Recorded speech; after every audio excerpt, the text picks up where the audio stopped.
Assalamualaikum warahmatullahi wabarakatuh.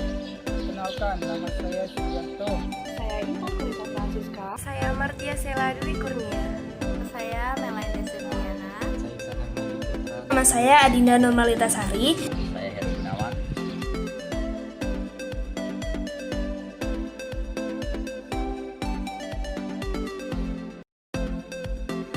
Menyimak adalah mendengar secara khusus dan terpusat pada objek yang disimak.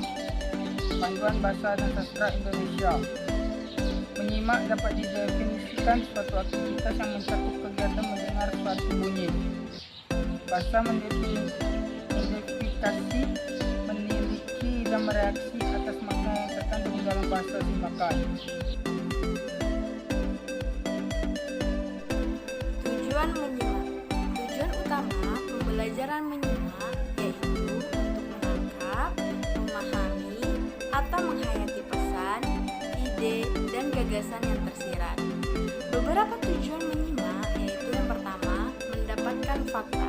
Pengumpulan fakta itu dapat dilakukan dengan berbagai cara. Kegiatan pengumpulan fakta atau informasi melalui menyimak dapat berwujud dalam berbagai variasi.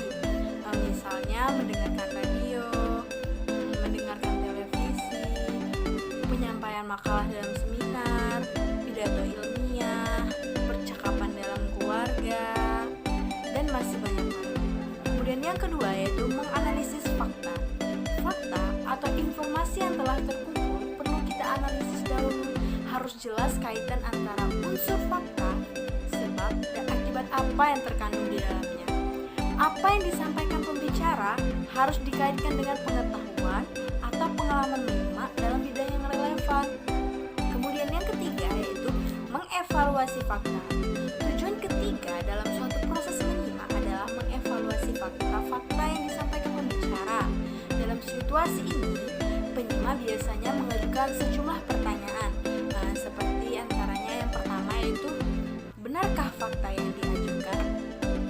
Kemudian yang kedua yaitu relevankah fakta yang diajukan? Kemudian yang ketiga yaitu akuratkah fakta yang disampaikan? Nah, apabila fakta yang disampaikan pembicara sesuai dengan kenyataan, pengalaman, dan pengetahuan penyimak, maka fakta itu dapat diterima. Kemudian yang keempat yaitu mendapatkan inspirasi. Ada kalanya orang menghadiri suatu konvensi, pertemuan ilmiah, dan jamuan tertentu bukan untuk mencari atau mendapatkan fakta, namun mereka menyimak itu untuk menyimak pembicaraan orang lain itu semata-mata untuk tujuan mencari ilmu. Kemudian ada yang kelima yaitu menghibur diri. Sejumlah penyimak datang menghadiri pertunjukan seperti bioskop, sandiwara, atau percakapan untuk menghibur diri. Nah, mereka ini orang-orang yang lelah, letih dalam kehidupan mereka atau keluarga mereka.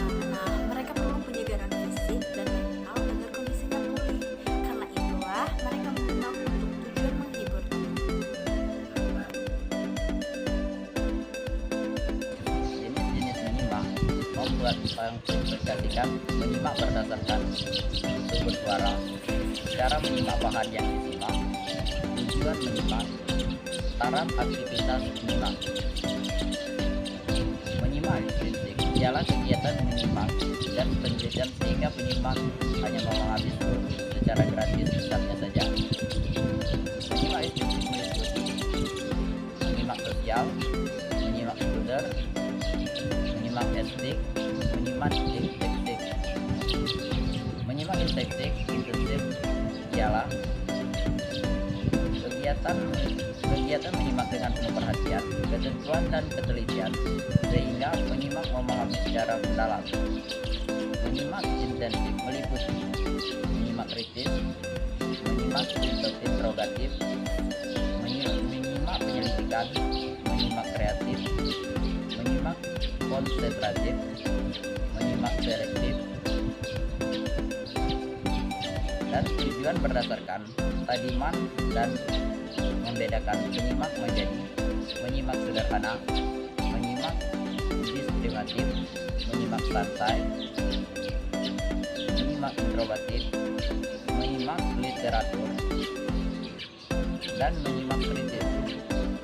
Berdasarkan pada titik pandang, penyimak dapat diklasifikasikan dengan dua kegiatan, yaitu kegiatan menyimak bertaraf rendah dan terakhir kegiatan menyimak bertaraf tinggi. Ada 3 unsur faktor yang mempengaruhi keberhasilan menyimak.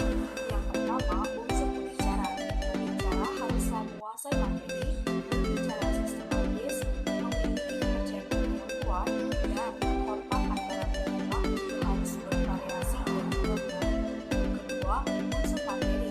Materi yang disampaikan juga harus aktual, bermanfaat, seimbang, dan juga sistematis. Ketiga, unsur penyimak. Ada beberapa aspek yang harus dimiliki oleh penyimak, yaitu penyimak dalam keadaan yang baik, berkonsentrasi, memiliki niat, dan penyimak harus berpengalaman luas. Dan unsur yang terakhir adalah unsur situasi, yang mana terdapat waktu penyimakan, saran unsur pendukung, dan suasana lingkungan.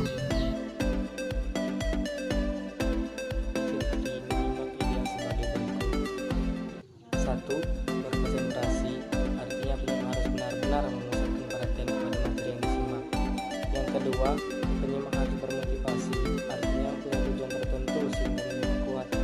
Yang ketiga, penyimak harus menyimak secara menyeluruh, artinya penyimak harus menyimak materi secara utuh dan padu. Yang keempat, penyimak harus menghargai pembicara. Yang kelima, penyimak yang baik harus selektif, artinya harus memilih bagian-bagian yang intinya saja. Yang keenam, penyimak harus sungguh-sungguh. Yang ketujuh, penyimak tidak mudah terganggu. Yang kedelapan, penyimak harus cepat menyesuaikan diri. Yang kesembilan, penyimak harus kenal arah pembicaraannya kemana.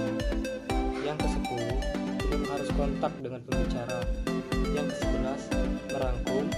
Yang ke-13, menilai. Dan yang terakhir, merespon. Yang pertama, proses kegiatan menyimak konferensi dan komponen yang termasuk dalam proses konferensi. Pertama, rangsang memasukkan kata-kata, isyarat, dan nilai sebagai tipe-tipe simbol yang dapat dipisah dan dapat memaknai oleh penyimak tersebut. Yang kedua, penyimak alat peraga. Yang ketiga, perhatian dan penjelasan. Yang keempat, pemberian makna. Yang kedua, fungsi konferensi listening.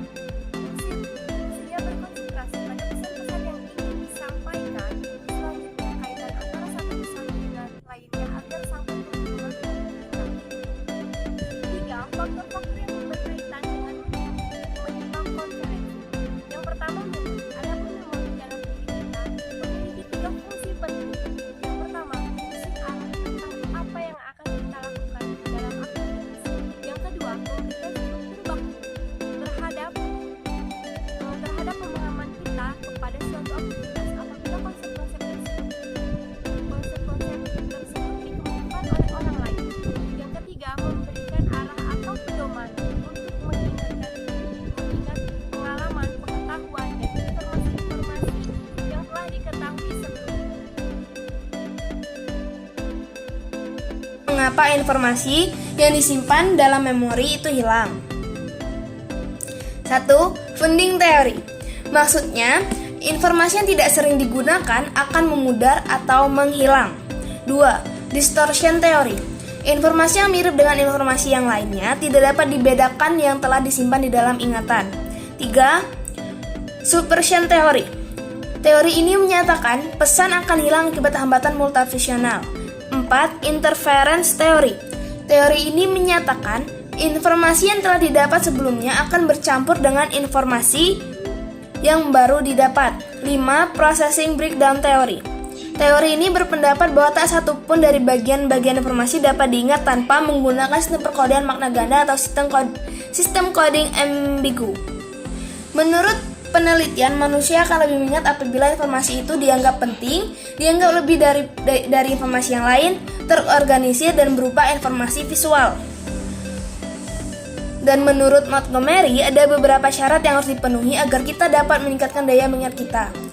Kita harus memiliki keinginan kuat untuk meningkatkan daya keingatan, meningkatkan konsentrasi terhadap suatu pesan, dan peduli terhadap lingkungan dan orang-orang sekitar. Salah satu alasan mengapa pendengar tidak dapat berkonsentrasi pada sumber pembicara atau penuturan adalah kemungkinan karena sering berkomunikasi dalam rentang yang terlalu lama, sehingga keadaan seperti ini menuntutnya untuk membagi-bagi energi untuk memperhatikan antara berbagai ragam rangsang dan tidak merespon pada suatu rangsang saja. Alasan yang kedua adalah karena pendengar salah mengarahkan energi untuk memperhatikan atau attention energy. Dan menurut Erving Goffman, bentuk standar dari kesalahan penafsiran meliputi 1. Pencakupan atau pemenuhan eksternal, 2. Kesadaran diri, 3. Kesadaran berinteraksi, 4. Kurangnya rasa ingin tahu terhadap apa yang sedang dibicarakan, dan 3 alasan lain yang menyadarkan alasan kurangnya konsentrasi, kurangnya motivasi diri, dan kurangnya tanggung jawab.